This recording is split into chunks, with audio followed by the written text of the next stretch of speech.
You are listening to the So Now What podcast with Lana Manikowski, episode number 145. So now what? These three words raced through my mind time and time again during my journey through fertility treatments. I tried desperately to have a child, but never was able. I yearned for a community to join that could understand my struggles.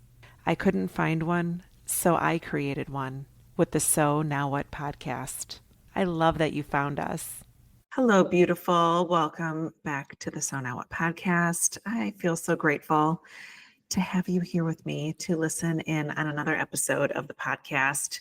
I'm going to talk about something today that I think you're really going to resonate with, something that maybe you've never really talked about out loud, because it is a sensitive thing to experience and something that you might carry a lot of shame for interpreting this scenario or this circumstance the way that you do.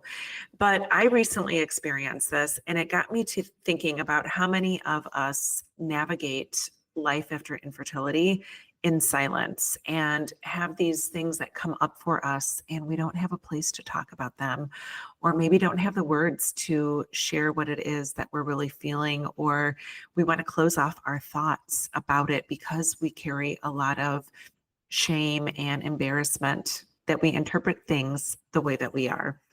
This might resonate with you, especially if you've ever felt pressure to prove your worth in a world that always seems to value possessions over who you truly are.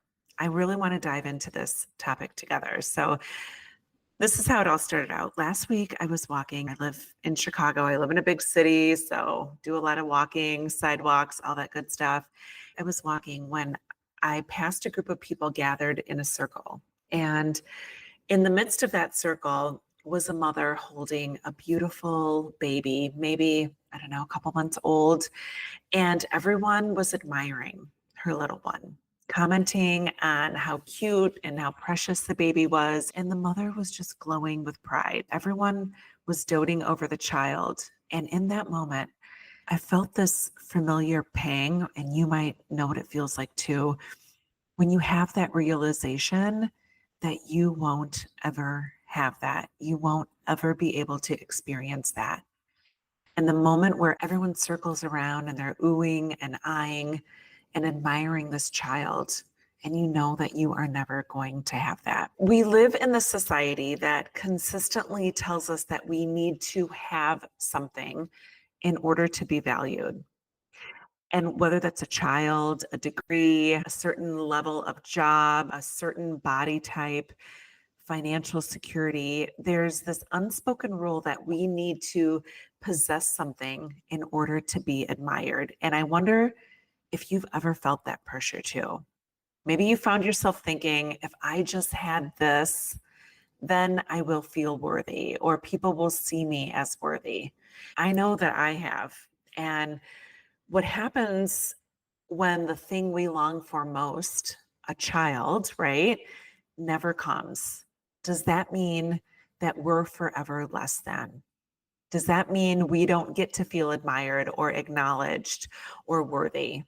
The world makes us sometimes feel as though we need to keep acquiring or keep achieving to prove or deserve the attention and love that is owed to us. But here's the truth, and I want to share this with you today, that relying on these external things, whether it's a baby, whether it's a job title, financial success, physical appearance, the neighborhood or subdivision in which you live, only takes you further away from yourself. It diverts your attention from the person who really needs you to love and admire you, and that's you. So think about it. Always striving to add something to your life just to feel valuable leaves you feeling like you're never enough. It gets exhausting. You might feel like you're always chasing this next thing that you're hoping will finally make you feel as though you're worthy of love and attention. But what if you didn't need to chase anymore?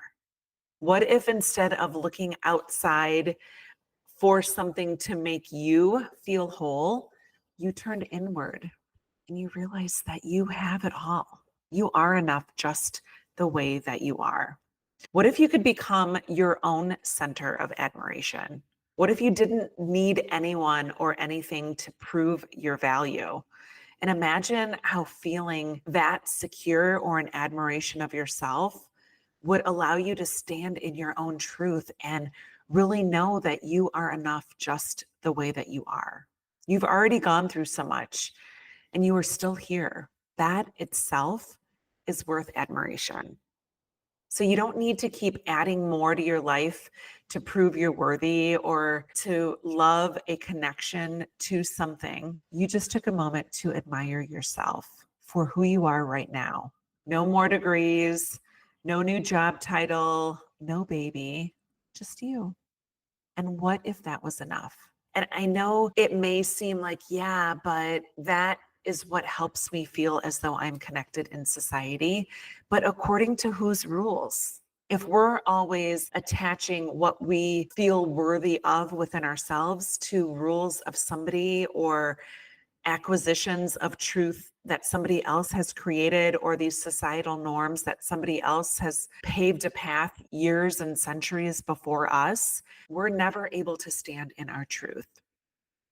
And I know for me, my thing was having the most beautiful things. And if you've listened to the podcast for a long time, there was a podcast episode I talked about where I would go shopping. I made the money, I had the financial means. It wasn't like I was adding up credit card debt, but there was this thing that made me feel so powerful and so worthy that I could go and drop some amount of dollars on a designer handbag on a random Tuesday or walk out of Nordstrom with my hands full of shopping bags. And that was what gave me my validity and my worthiness that I had the money to do these types of things. And I realized it became exhausting because I'd look at those things in my closet and yeah, I love them. And yeah, I still have some of those things in my closet, but it wasn't what was creating my worth. I was constantly needing to go into this next shopping spree or this next spending spree in order to feel like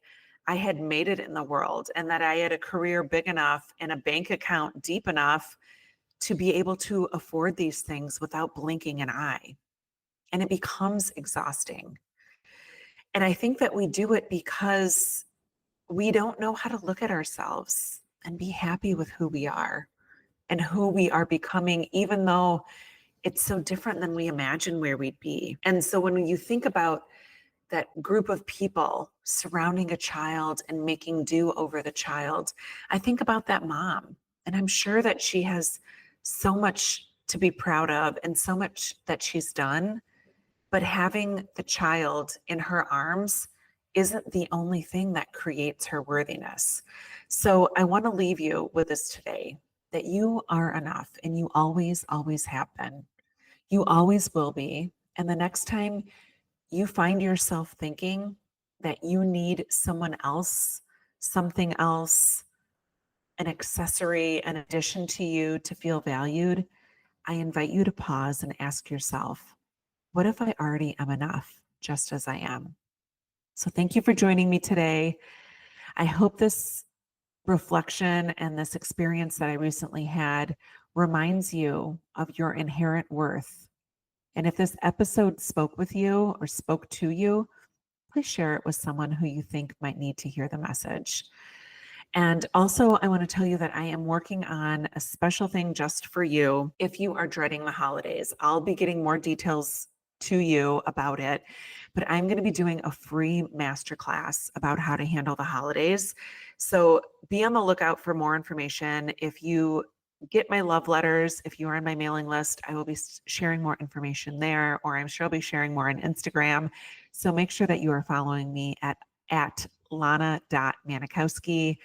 It will be in the show notes if you want to follow me on Instagram. Also, a link to subscribe to my newsletters, also known as my love letters. So you can be sure that you take part of this amazing masterclass that I am doing about handling the holidays and feeling like you can manage things amongst your family and continue to build on the traditions that you thought were only possible to celebrate and acknowledge if you had a child.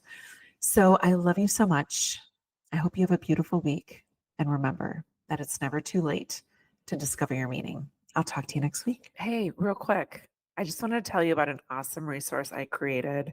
If you have ever found yourself in conversations with people, or maybe people offering you suggestions about what you should do to become a mom, it's called the Top 27 Things People Say When You're Childless and How to Respond. You can get your copy free at lanamanikowski.com/things people say.